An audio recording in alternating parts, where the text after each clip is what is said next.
Sir, this seat has been reassigned. Please move down to row 32.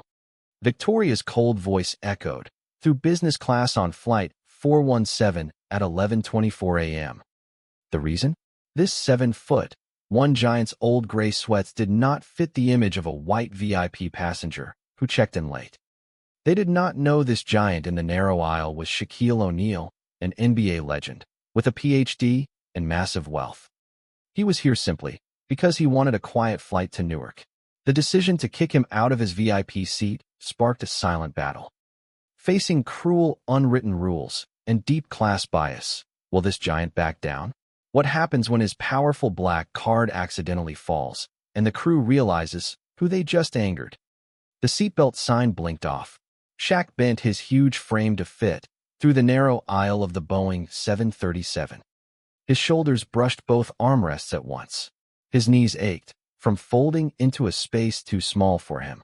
He wore a faded gray hoodie and worn track pants. His sandals scraped softly on the cabin floor. He had paid full price for seat 2A 3 weeks ago. He picked that seat for one reason. It had extra legroom near the window. He needed it for his long legs. He was not flying first class to show off. He was flying home to bury a friend. Coach Marcus Thomas had died on a quiet Tuesday morning in Newark. He was the man who gave Shaq his first pair of basketball shoes. Shaq's family could not afford $15 for sneakers back then. Coach Thomas handed him a pair without a word. He never asked for thanks.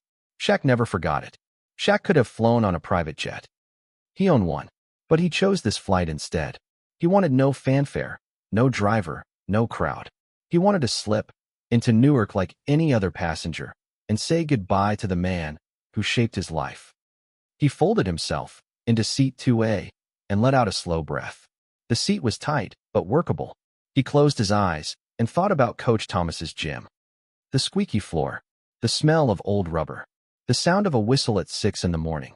Outside his window, ground crew loaded bags onto the belt below. A flag near the terminal snapped in the wind. He watched it for a moment, his mind far from Detroit, still back in that small gym with peeling paint on the walls. A cart of coffee rolled past him down the aisle. The smell drifted by, warm and familiar. He thought about all the mornings Coach Thomas handed him hot cocoa before practice, back when winters felt longer and the heating barely worked.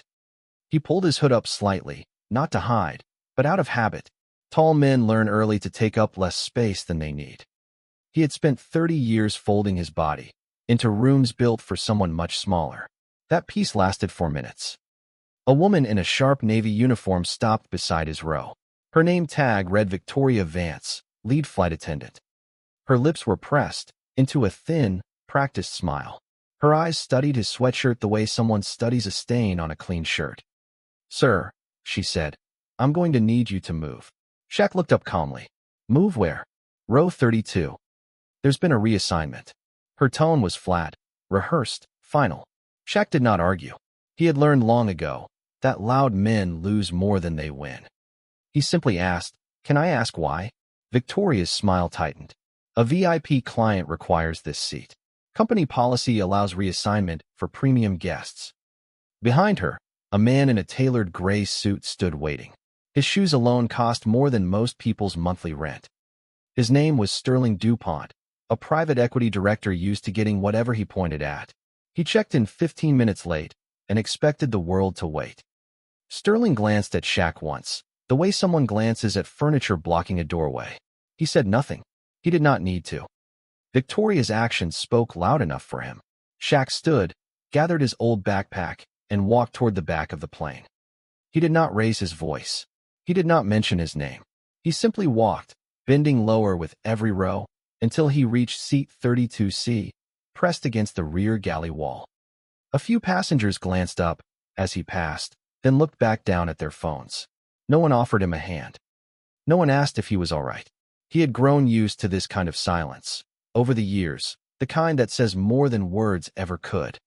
His knees pressed hard against the seat in front of him before he even sat down. He shifted his weight twice, trying to find an angle that did not hurt. There was no good angle. There rarely was, on planes built for people half his size. The smell of cleaning spray drifted from the lavatory beside him. The toilet flushed every few minutes, with a loud mechanical roar.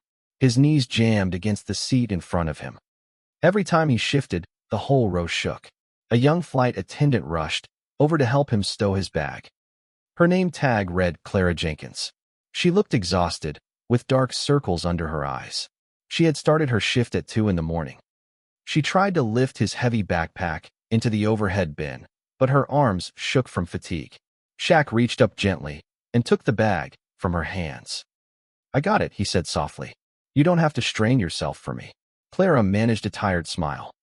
"Thank you, sir. Let me know if you need anything." Before she could finish, Victoria's voice snapped from the front of the cabin. "Jenkins, we don't have time for chit-chat with row 32. Get back to your station." Clara flinched, mumbled an apology, and hurried away. Shaq watched her go, his jaw tightening for just a second, before his face returned to its usual calm. He thought about saying something. He thought about asking why a tired young woman could not show kindness without being scolded, but he stayed quiet. He had a rule for moments like this. Respond, don't react. Clara walked back toward the galley, her mind racing. She knew Shaq's seat was rightfully his. She had checked the manifest herself an hour earlier. Seat 2A belonged to a passenger who booked 3 weeks ago. Sterling DuPont's late check-in should never have bumped anyone. She wanted to say something to Victoria. She wanted to explain that this was unfair, that policy did not allow this kind of swap. But fear stopped the words in her throat. Her phone buzzed quietly in her apron pocket. It was a message from Detroit Mercy Hospital, sent at 8:12 that morning. Her mother's medical bill was due. The amount glowed on the screen, for $1,217.83. Clara's bank account held exactly $17.42 after rent. She read the message twice, her stomach tightening both times. Her mother had been sick for months, and the bills kept stacking up faster than Clara could pay them down. She worked her flight shifts, then a diner shift, then a weekend job cleaning offices downtown. If she lost this job, she lost everything. She worked 3 jobs already, ending most nights near 2 in the morning. She could not afford a write-up, let alone a termination. So she swallowed her anger and walked back to her cart.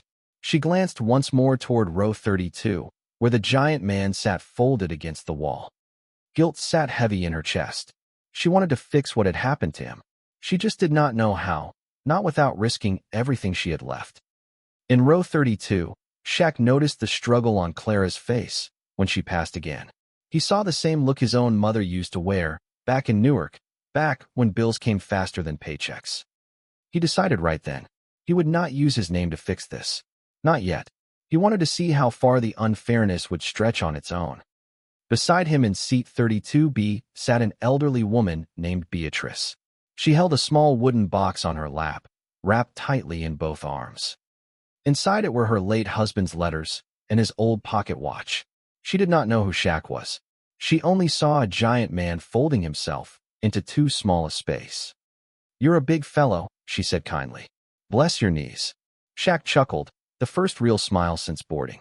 "They've seen better days, ma'am." Beatrice opened a small tin and offered him a homemade cookie. "Height isn't measured in inches, young man," she said. "It's measured in how low a person bends down to listen to someone smaller." Shaq took the cookie and nodded slowly. Her words settled into him like a stone dropping into still water. "You looked angry for a second back there," Beatrice said, watching him closely. "When that woman moved you, I saw it in your eyes before you put it away." "I was," Shaq admitted quietly. "But anger never built anything good. Not in my experience." Beatrice studied him for a long moment. "My husband used to say the same thing. He said a calm man can outlast a storm. A loud man just gets wet faster." Shaq laughed softly at that, the sound rumbling low in his chest. It was the first real laugh he had let out all morning. Beatrice smiled too, pleased with herself, and tucked the cookie tin back into her bag. A few minutes later, Clara returned with a large bottle of water. She also brought an extra cushion, quietly taken from first class and paid for with her own tip money. "I'm sorry I can't do more," she whispered. Shaq looked at her steady eyes despite her exhaustion. Her small kindness, paired with Beatrice's words, hardened his decision. He would stay calm. He would watch.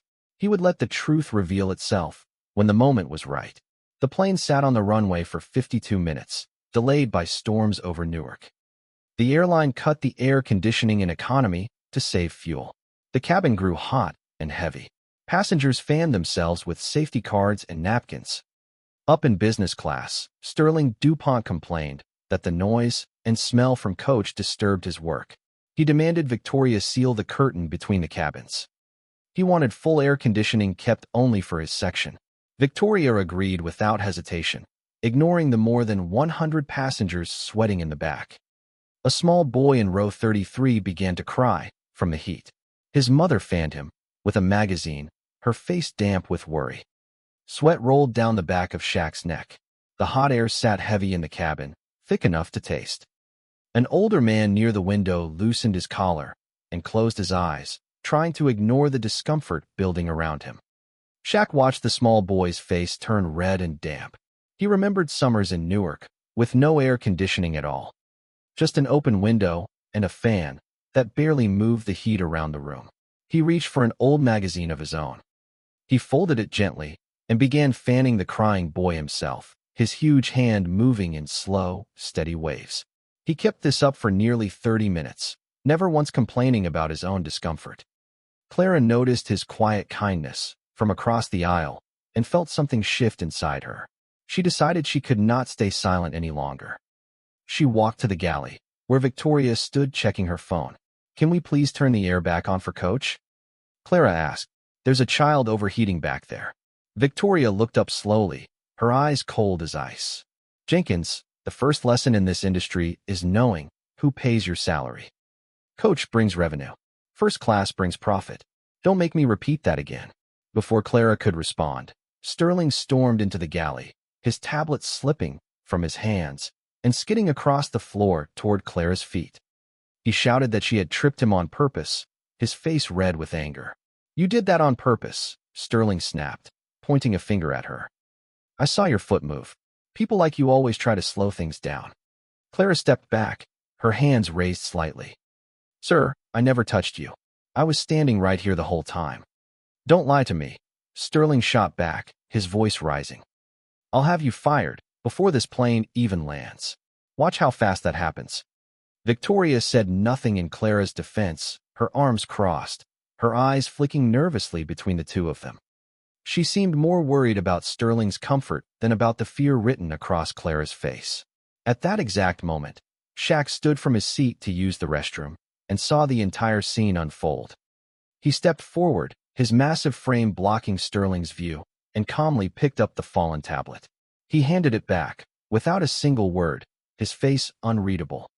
Sterling snatched it back, muttering under his breath about people who don't know their place. Victoria said nothing in Shaq's defense, only glaring at Clara, as if she had caused the entire incident herself. Shaq returned to his cramped seat, his knees throbbing, his patience being tested with every passing minute. He thought of his mother again. He remembered all the times she stayed silent in rooms where her voice did not matter to anyone. The plane finally landed in Detroit at 1:15 p.m. for refueling, before continuing to Newark. Victoria's voice crackled over the intercom, announcing that coach passengers must remain seated until the VIP cabin fully departed first. Then Beatrice's breathing grew shallow and ragged. Her asthma, worsened by the stale heat, was flaring badly. Her inhaler sat locked away in the overhead bin near the front, the one Victoria had sealed earlier to maintain order. Beatrice's hands clutched the armrest tightly. Her lips had started to turn pale. She tried to speak, but only managed short, broken gasps. The wooden box on her lap slid forward as her body tensed with every struggling breath. Clara rushed forward, begging Victoria to unlock the bin so she could retrieve the inhaler. Victoria refused, claiming the old woman was overreacting to get attention, and breaking protocol would cause chaos among the other passengers. "Please," Clara said, her voice cracking. She can barely breathe. "This isn't about protocol anymore." Victoria barely glanced at Beatrice. "Rules exist for a reason, Jenkins.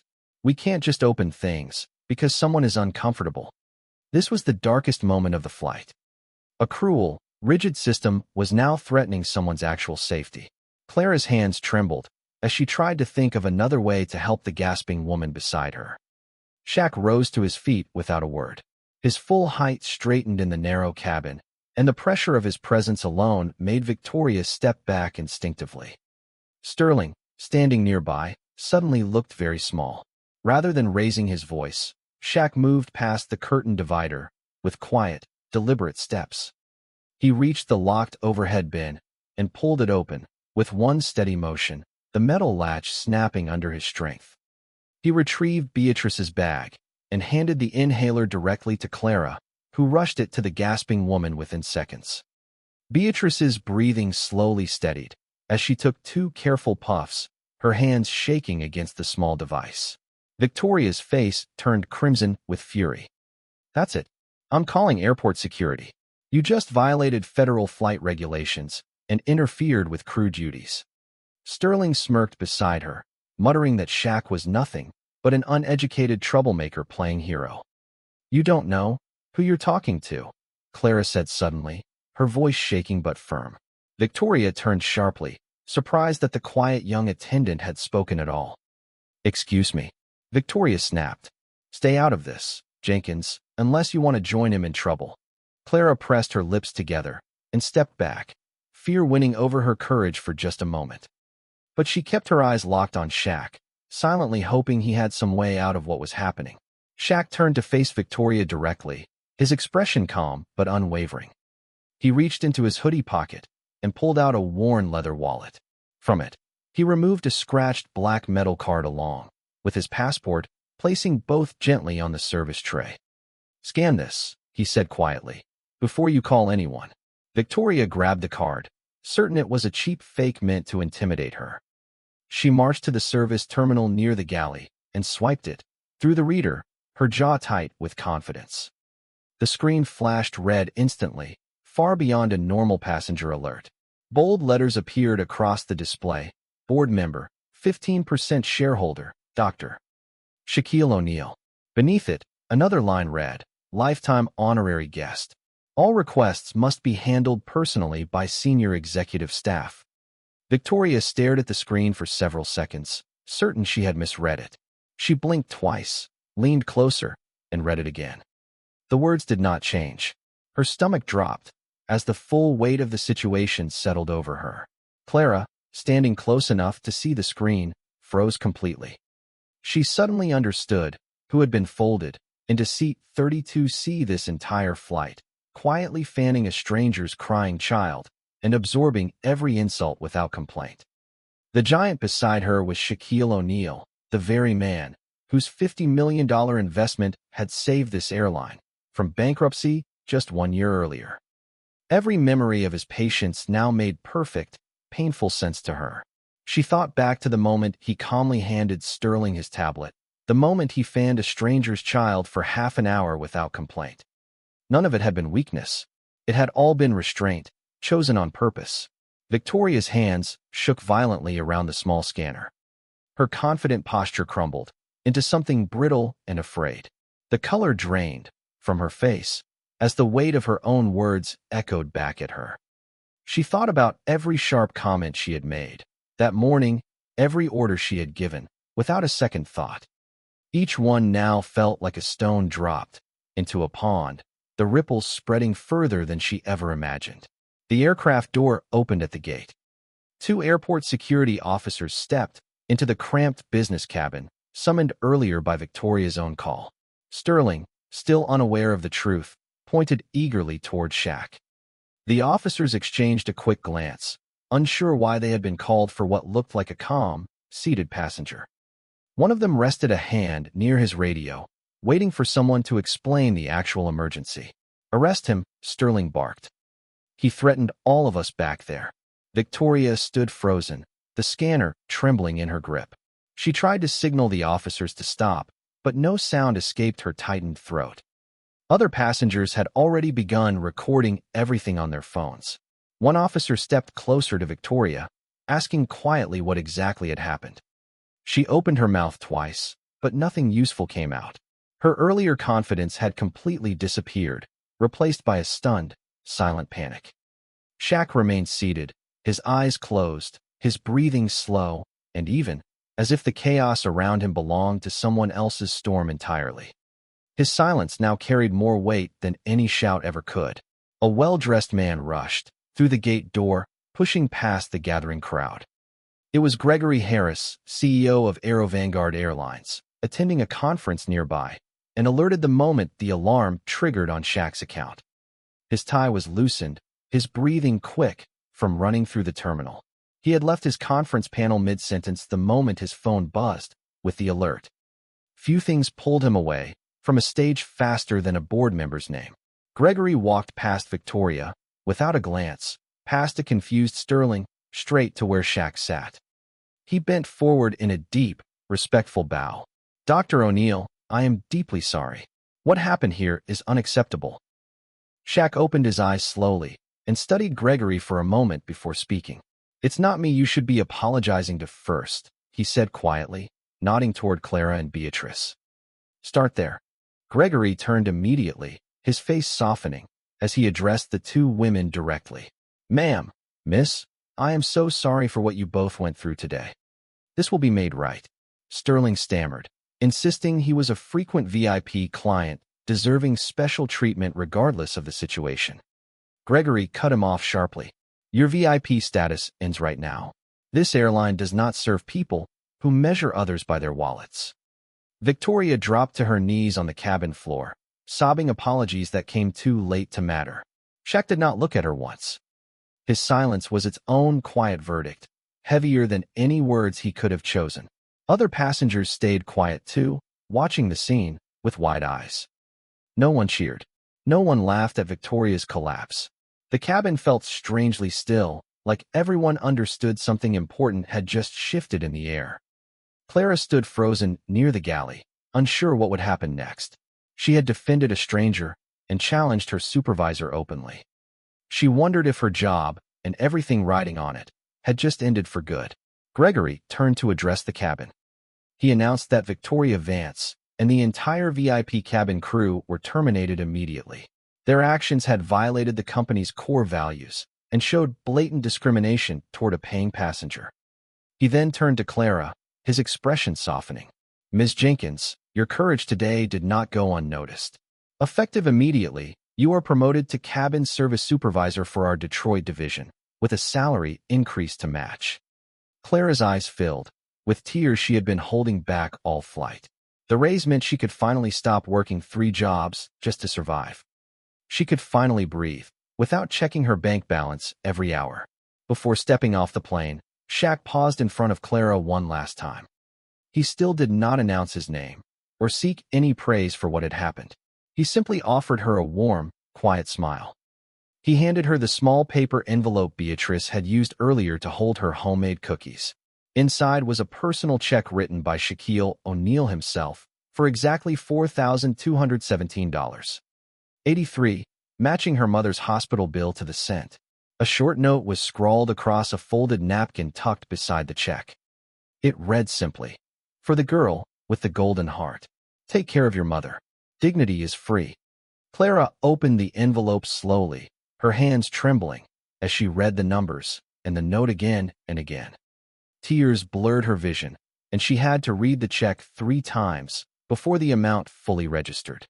She looked up to thank him, but Shaq was already moving toward the jet bridge, unhurried and unbothered by the stunned crowd around him. He walked through the terminal in his same worn gray hoodie, folding his shoulders slightly to avoid towering over strangers passing by. No cameras followed him. No driver waited outside, with a sign bearing his name. A few travelers glanced up as he passed, then went back to their phones, never realizing who had just walked by. He preferred it that way. He always had, even long before that day on the plane. He stepped into the soft afternoon light of Detroit, heading toward a connecting flight to Newark. His quiet journey continued, all to say goodbye to the man who once gave a poor boy shoes. Behind him, on that grounded plane, a young woman held a check that would finally let her sleep through the night without fear. An old woman clutched her inhaler and a box of memories a little tighter. And a system built on cold judgment had just been quietly, completely undone. Sterling DuPont stood alone near the gate, his VIP card now worthless in his pocket. No one offered him another seat. No one rushed to apologize. For the first time in years, he understood exactly how it felt to be invisible. Victoria Vance walked off the plane last, her uniform jacket already removed per Gregory's instructions. She passed Clara, without a word, her eyes fixed on the floor, the weight of her own choices finally catching up to her completely. Word of the incident spread quickly through the terminal staff, though no reporters ever arrived and no headlines were written. The story lived instead in the quiet exchanges between co-workers, a reminder of how fast pride can fall. Inside the gate area, Beatrice sat resting in a wheelchair, her breathing finally calm and even. She still did not know the giant's full name, only that he had broken a locked bin to save her life, without asking for thanks. A gate agent later told her quietly who he was. Beatrice simply smiled and said she already knew everything she needed to know. "I know how he carried himself," she said. "That told me more than any name could." She tucked the homemade cookie tin closer to her chest. She watched the planes outside the window for a long while, thinking about her husband. He, too, had always judged people by their actions, never their appearance. Clara finished her shift 2 hours later, her new title still sinking in slowly. She called her mother that evening, her voice cracking, as she explained the bill was finally paid in full, with money left over for groceries. Her mother cried softly on the phone, asking again and again who this stranger was that had changed their lives so suddenly. Clara could only say his name once, quietly, still amazed it had really happened to them.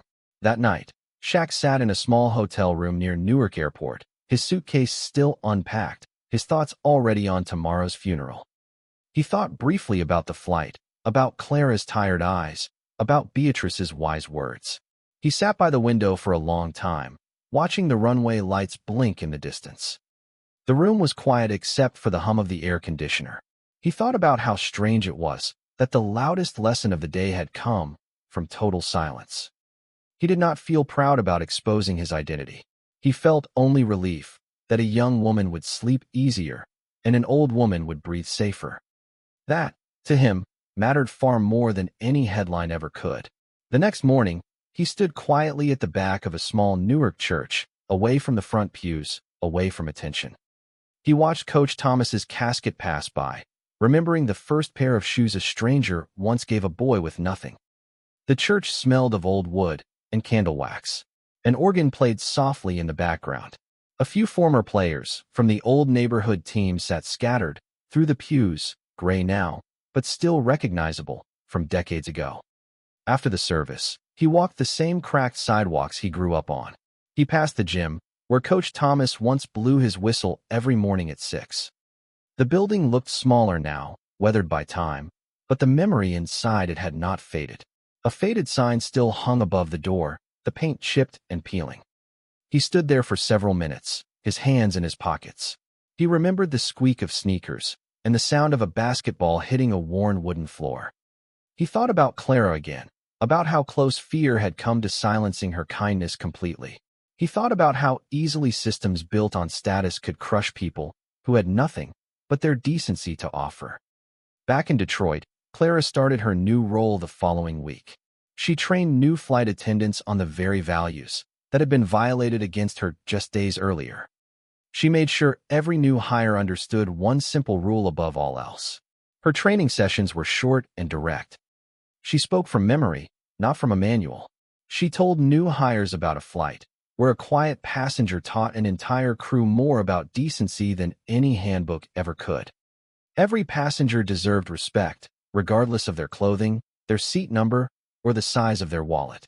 She often repeated, almost without realizing it, the words written on that small napkin she now kept folded in her wallet. Dignity is free. Sterling DuPont eventually found another airline willing to take his business, though word of his behavior followed him quietly through certain circles for years afterward. Few people forget a man who measures human worth by income alone. He tried to rebuild his reputation in small ways, donating to local charities, attending galas where his name appeared on programs. But the people who had been on That flight never forgot the way he had pointed his finger at Clara. Victoria Vance never worked in aviation again. She took a quiet office job in a different industry, far from uniforms and intercoms.